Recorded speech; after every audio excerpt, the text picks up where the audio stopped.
Toujours dans la partie B, à la question 5, on nous demande d'étudier la continuité de la fonction f en 1. Pour rappel, f est continu en 1 si 1 est dans le domaine de définition de f et que limite quand x tend vers 1 de f de x est égal à f de 1. Le domaine de définition de la fonction f était égal à r privé de moins 2, c'est-à-dire tous les nombres sauf moins 2. Donc 1 appartient au domaine de définition de la fonction f. Ainsi, on peut calculer f de 1. Mais avec quelle expression de f? On voit que 1 appartient à l'intervalle moins l'infini 1 fermé. Donc pour calculer f de 1, on utilise l'expression x au cube plus x moins 2 sur x plus 2. Ainsi, f de 1 est égal à 0. Donc, pour calculer la limite quand x tend vers 1 moins de f de x, c'est-à-dire à gauche de 1, on choisit l'expression de f de x qui est définie à gauche de 1. C'est laquelle? C'est x au cube plus x moins 2 sur x plus 2. Donc, limite quand x tend vers 1 moins de f de x est égal à 0. De même, pour la limite quand x tend vers 1 plus de f de x, on choisit l'expression de f de x qui est définie à droite de 1. C'est laquelle? C'est racine de moins 1 plus x valeur absolue de x. Ainsi, limite quand x tend vers 1 plus de f de x est égal à 0. Comme la limite quand x tend vers 1 moins de f de x est égale à la limite quand x tend vers 1 plus de f de x qui est égal à f de 0, alors f est continu en 1. À la question 5, on nous demande d'étudier la dérivabilité de f en 1. Pour cela, on doit calculer la limite quand x tend vers 1 de f de x moins f de 1 sur x moins 1. Mais n'oubliez pas que f avait deux expressions. Une qui est définie à gauche de 1 et une autre à droite de 1.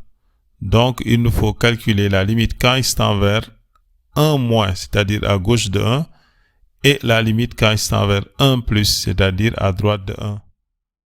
Limite quand x tend vers 1 moins de f de x moins f de 1 sur x moins 1 est égal à limite quand x tend vers 1 moins de x au cube plus x moins 2 sur x plus 2, le tout sur x moins 1. Parce qu'à gauche de 1, f de x est égal à x au cube plus x moins 2 sur x plus 2. En le réduisant, on obtient cette expression. En factorisant le numérateur, car 1 est une racine du numérateur, en factorisant le numérateur, nous obtenons x au carré plus x plus 2 facteur de x moins 1 sur x moins 1 facteur de x plus 2. En simplifiant par x moins 1 et en remplaçant x par 1, nous obtenons 4 tiers. On peut alors conclure que f est dérivable en 1 moins, c'est-à-dire à gauche de 1, parce qu'on a trouvé un nombre réel. Limite quand x tend vers 1 plus de f de x moins f de 1 sur x moins 1 est égal à la limite quand x tend vers 1 plus de racine de moins 1 plus x valeur absolue de x, le tout sur x moins 1. Parce que à droite de 1, f de x a pour expression racine de moins 1 plus x valeur absolue de x. X étant positif car appartenant à l'intervalle 1 plus l'infini, alors x, valeur absolue de x, est égal à x carré.